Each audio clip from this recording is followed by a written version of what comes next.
Hi Harja, aniu baimidigh brathnú ar an córas díleigh. Aimime don laic seo, organ an córas díleigh a thaispeáint agus a ainmniú. Chuir síos a dhéanamh ar aimime gach páirte, an comhoibriú idir na hOrgan díleigh agus an córas imshruthaithe a thaispeáint, agus imscrúdú a dhéanamh ar briseadh síos stairse le haimiléis. So cén fáth a bhfuil bia córas díleigh ag teastáil.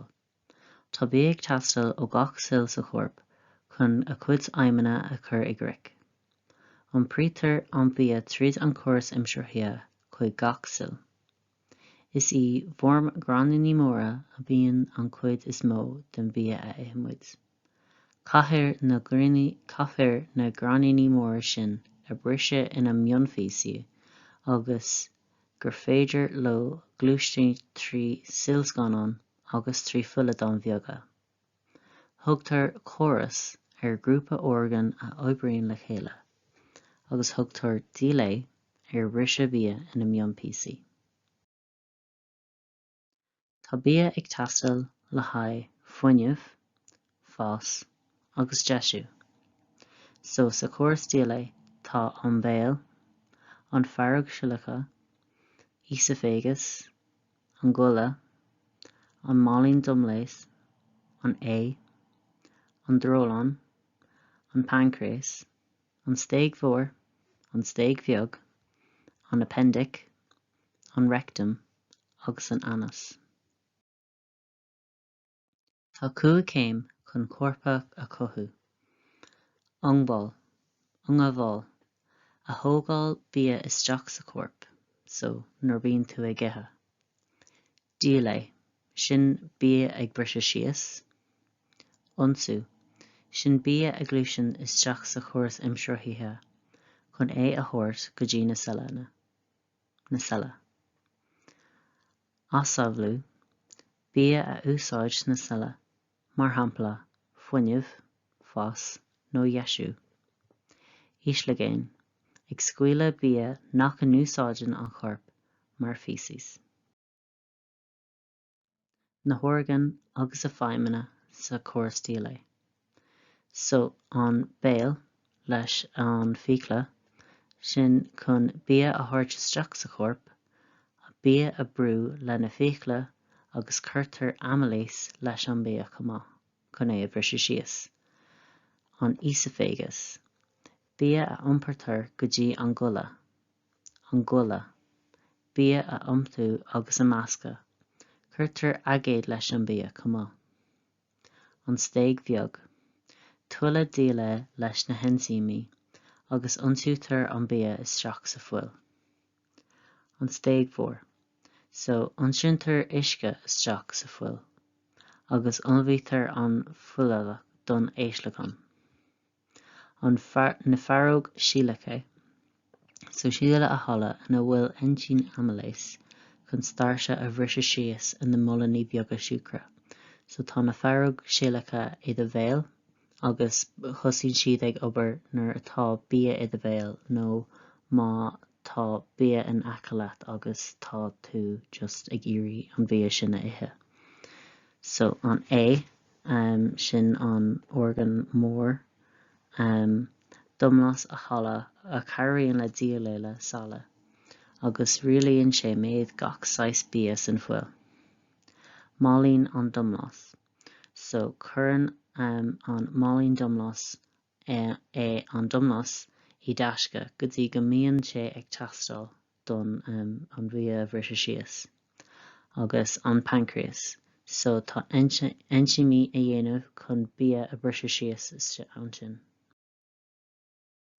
Amailéis is enzím é a bhriseann stairse síos ina siúcra thimplí mar maltose. Enzím is ceimicín atá ar fháil i ngach orgánach bio a thaispeáinneann imoibrithe ceimice. Imphasca, glúiseann maitheann an córas díleigh amháin, brúnn sé an bia tríd an gcóras, so sin mar peristalsis. Na íocla agus a cuid feidhmeanna. So an clár fiacla tá siad ag bar do bhéal os comhair, so sin chun bia a gara agus sin siúla a dhéanamh de.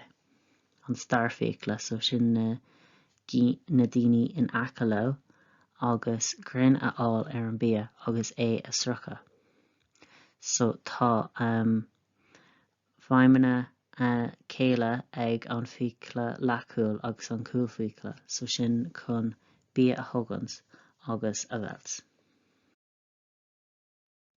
Eintíomí.